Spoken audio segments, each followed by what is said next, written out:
What's going on, metalheads? This is Jamie, and this is the Blades and EDC channel, and I have another disassembly for you.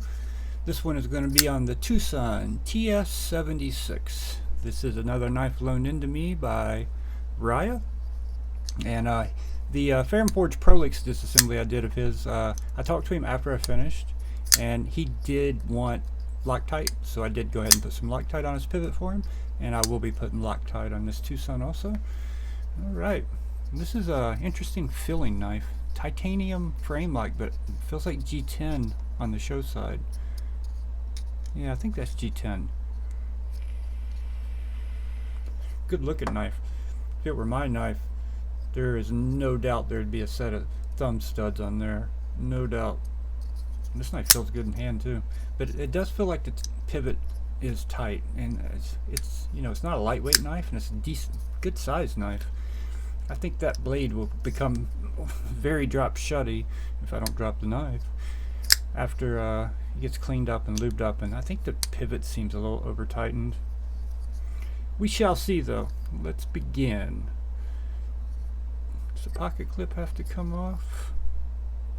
I believe it does. Yes it does. And I think this is all T8s. This little Bitster thing here, I'm going to link it below if you want to pick one up. Really neat. You got all these holders for different bits, and these are for the smaller bits, like these here, which I should just go ahead and throw my T6 and T8 in there. But like these little thinner bits fit back here, and you can put screws or whatever you want here, and you got a little magnetic screw holder there. Pretty neat little thing I found on Amazon, and it's made as like silicone, so pretty cool. I like it. And then you got this back here. You got a spot to put your bit driver. I'm gonna be using the Wiha, but like if you've got you know, a good screw or one of the other ones similar to this, you got a spot to store it right there. Slide it forward so you can see that. Actually, let's just turn it this way. Let's turn it this way. How's that? And we'll get our good screw spinning. See how long it lasts. We'll just leave it going. I love the good screw, but everybody doesn't have a good screw, so I want to use the Wiha Driver and show you how to disassemble with that. Yep, T8 everything, even the pocket clip. And this is an older Twosun. Twosun is ahead of the game with a lot of stuff. They really are. The value for money with the Twosun knife, I don't know anything else out there where you get these materials at these prices with this action. I just don't. There may be, you know, a one-off here or there, but as far as consistency goes, Twosun is pumping them out fast, man. They're going like near 400 now. They're near TS400. They may already have hit TS400. I know I've seen like 378 or 3 something. All right, let's see if this body screw is different than that pocket screw. So I'll separate these because I don't want to mix them up. Yeah, I think that's different. Yeah, it's a different head, slightly different head. The Wiha caught it for me. So we're going to put this screw over here. That's the body screw. Actually, let's put the body screw in there, and we'll put the pocket clip screws with the pocket clip. How's that sound? The pivot T8 also? Yeah, I thought maybe pivot. Oh, that pivot was definitely not over tightened. It's kind of loose actually. It was extremely loose, but the action does not feel like it's loose, so that's interesting. Alright. As far as I know, Wiha has not disassembled this knife.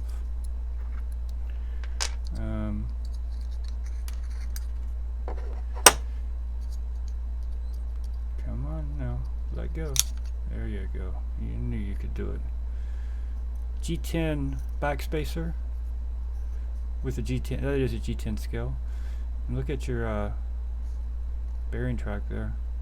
That's nice. They got a washer. That looks like it's in there. Does not feel like it's going to come out.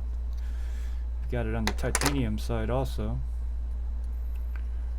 Does not feel like it's coming out. That's fine. We can just clean it and lube it. We don't need it to come out.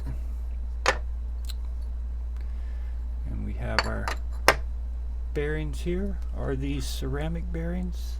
Yes, they are. Alright, let's get our alcohol swab out. You don't have to use these swabs, you can just use rubbing alcohol on a microfiber or old t-shirt or whatever you want to use. Alright, let's clean her all up here. See how dirty? Not dirty. Bearing's not dirty. But one thing I will say, it looks dry. Looks very dry in there. That Fair and Forge Prolix of his was also extremely dry. But let's look in here. Yeah, I don't think there's any lube in it. There may be a little tiny bit around the detent hole, but I don't see anything around where the bearings go. And this thing has internal stop pins also, which is pretty cool. Yeah, I don't see any lube in there. Let's see what gets on this. Any dirt at all? No. It's clean, but it's also dry. And that probably has a lot to do with the action, because it felt tight, but yeah, this thing's clean as a whistle. Felt tight, but the pivot screws are very loose, so it makes me think, let's see if we can get down in that, take our nail. Actually, you know what? I'm gonna use another swabby here. I'll link these swabbies and everything else down below. Let's just get the old rubbing alcohol out here and get one of these swabs wet. We're gonna get it wet. We like it wet. Yes, we do. And then we can get down in that detent track, or that bearing track, real good with these. These things are super cheap too. 500 of them for less than $7. So no, you don't even have to reuse them. You can reuse them, but really no need to. They work great for getting in these little crevices like this. And we're also going to lube this stop pin track here. I'm going to put some KPL in there. I'm thinking in there we're going to use KPL heavy, a little bit of KPL heavy. Let these pins, these internal stop pins, slide a little smoother. Something I wanted to fill too, because these are super sharp around these edges. And look at that one. That may be what's causing the issue with the action of this knife right there. Look at the top of that pin. See if I can get that to zoom in clearly. It's kind of rough. It's not completely flat. Check the other side. That side looks really smooth. This side, see if I can get that. See that bottom edge right there? It's kind of scratched up, dinged up.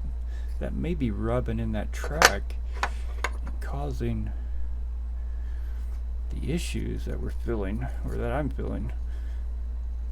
It's just not getting good action. It's not moving. It's not going smoothly through this track. But we're going to clean this track out and lube it up, and that may help.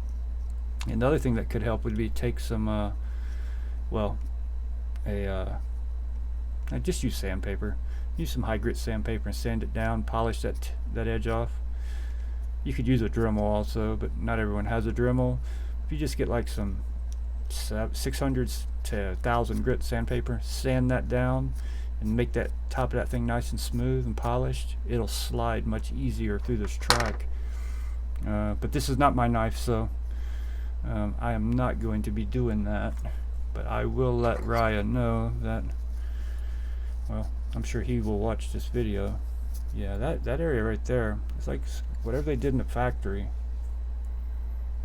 It is not, there's like a little rough spot right here at the bottom on the side with the Twosun logo. Yeah. Tell you what, let me see if I can put this behind it, something white behind it, and it may show up better that way.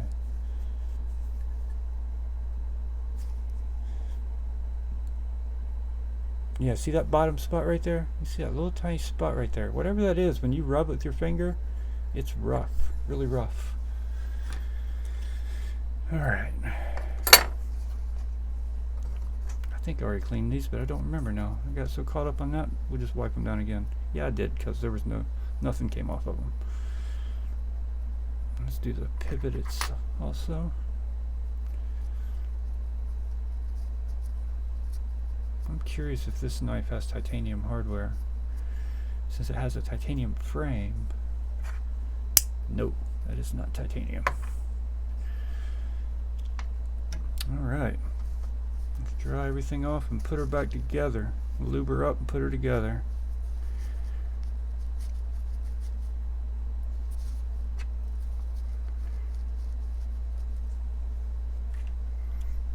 Alright. These bearings here, they don't matter which way they go, but you do want to always roll them around, make sure none of them feel like they're seized up or anything. These all feel very free, so how about this one? Yeah, this one feels very free also. Nothing feels like there's any resistance on the bearings. Alright, so let's get this in here.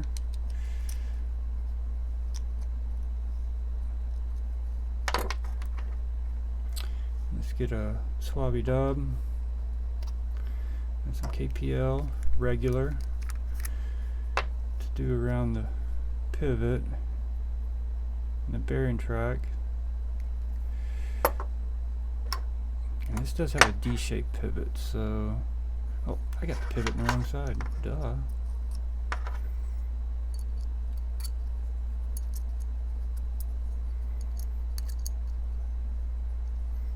No, I don't.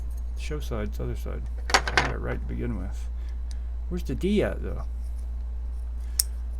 Did they just use a D-shaped pivot for no reason? Because there's no D on either side. But that is definitely a D-shaped pivot.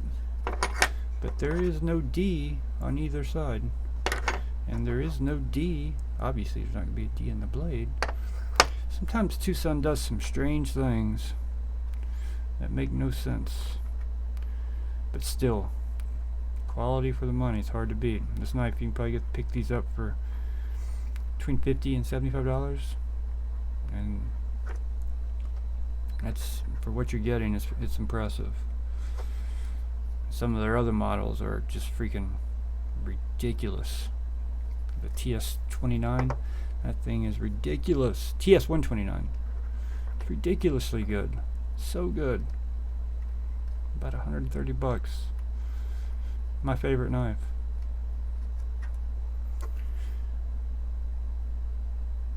Alright.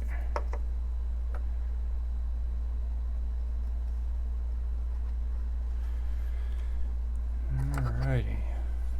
Go ahead and wipe some down in here too. We just want a good coat on everything. We don't want it dripping. We want it wet, but in this case we don't want it dripping wet. Just this case, though. Most cases, yeah. You know what I'm saying. Alright.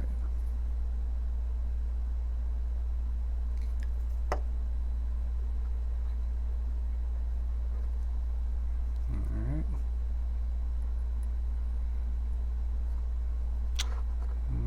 I can still do it. I gotta put it in there, in that other area. But I gotta get a different swab for that when I do the D10 hole. Go ahead and put a little bit around here too. I think we are done with the regular.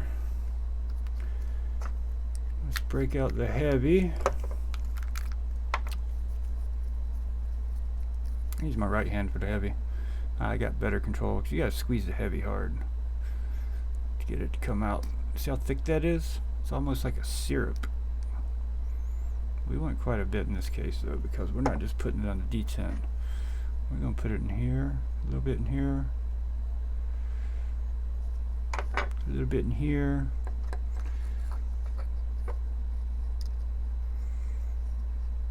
and then of course in here. A little bit more.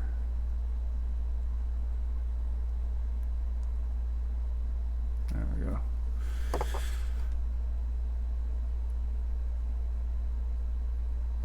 That's a little more than I wanted. That's a little more than I wanted. Let's get a little bit of that off there.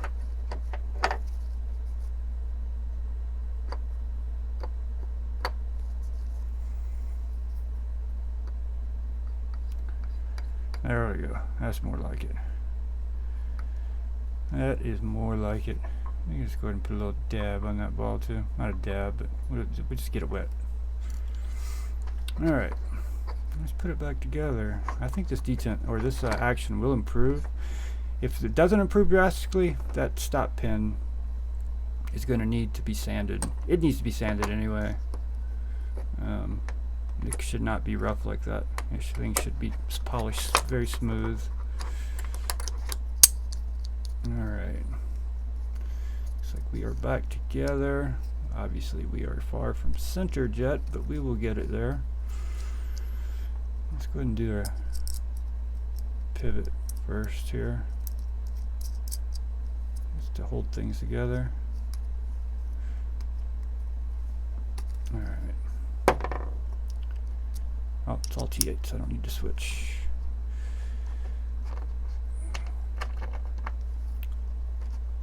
Under the camera, it's hard to do things. You got to maneuver your eyes to where you can see what you're doing and reach around and not hit the thing holding the camera. I'm getting better at it though. I just rearranged the way I record the videos too, which makes it a little more tricky on me. Everything's coming from a different side. Alright, we are off a little bit to the show side, which means we need to tighten the pivot a little more. Should be able to watch that thing pull over. Alright. I'm not worried about the pocket clip at the moment. Get to that in a minute. I'm going to work the stop pins through that track in there. See what I can feel. That internal stop pin.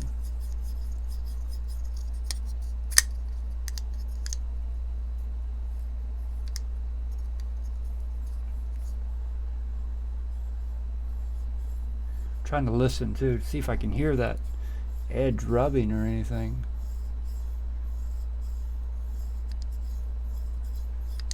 Yeah, I don't hear much. I hear a little something, but I think that's just the bearings. I don't hear like, well, it's on the G10 side. The pin that has that issue is on the G10 side. So I don't know how much noise it would make against G10. If it was that hitting that titanium though, you would definitely hear some screeching or something. And the G10 side did look like it had some marks in there, so the action already feels a lot smoother.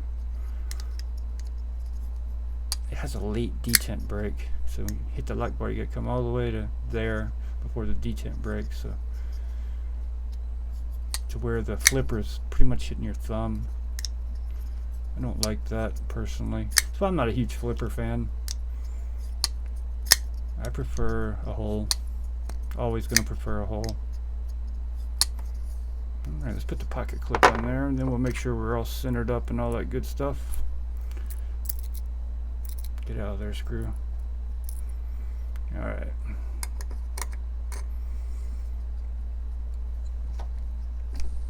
The good screw is just standing there looking good. May as well make itself useful, right?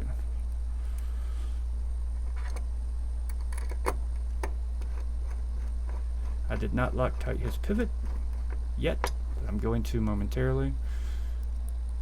I just wanted to check it out, get everything together. I really wanted to fill those internal stop pins. I really think that the action would improve pretty good if those were polished off.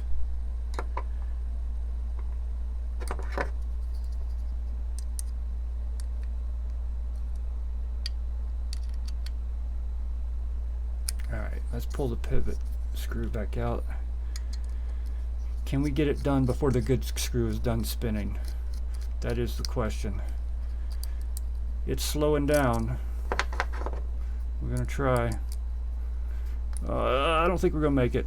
We're not gonna make it. The good screw is gonna beat us. It's gonna. Maybe we will.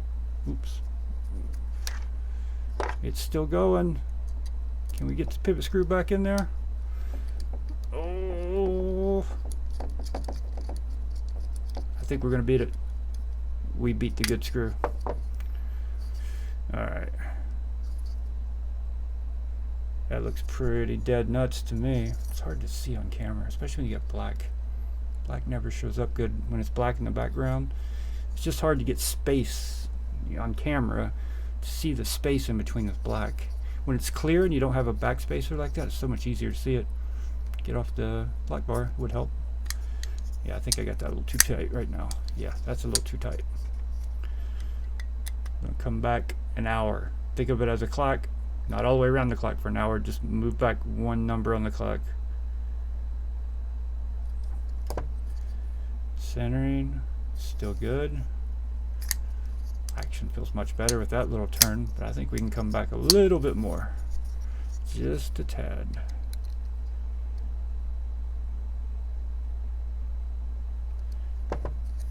Got any blade play? Rock solid. I'm coming back a little bit more. I'm gonna take it to right before blade play, and then let that Loctite set up. How's our centering? Centering is still good. No blade play. I want to get to blade play and then take it to where there's no blade play. Still no blade play. Gotta keep my middle finger off that light bar. I keep failing it because of that.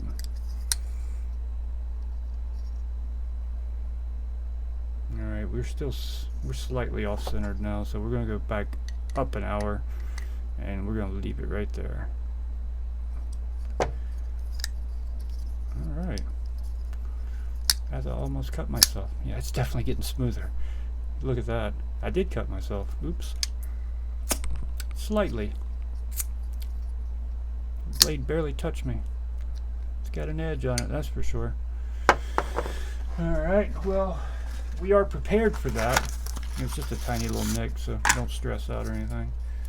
But here on blades and EDC, being that we are in the EDC, of course we are going to have, you know who it is. You know who that is, right? You have to know who that is. If you don't know who that is, you should be ashamed of yourself. I'm not going to tell you who that is, but keeping my little nick all cuddled up there. Alright guys, that is the TS76 by Twosun, disassembly and cleaning, and lubing. And it definitely feels better. It was super stiff before I started. Super duper stiff. It could not do that, that's for sure. There was none of that happening. And we have zero blade play. It's rock solid. Up, down, left, right. It is rock solid. We are centered and we have much better action. It's amazing what lubrication will do to a knife. This is a perfect example of it. Perfect example of it. Thank you guys so much for watching, and keep an eye out. There's several more videos on the way. I got so much stuff, I'm so far behind, but I'm going to be catching up this weekend, and I'm recording a whole bunch of videos and scheduling all of them to go out throughout the week, so keep an eye out for them. Leave a question if you have any comments. Call me an idiot for my thumb if you want. I don't care. It's all good. And I'll see you guys on the next one.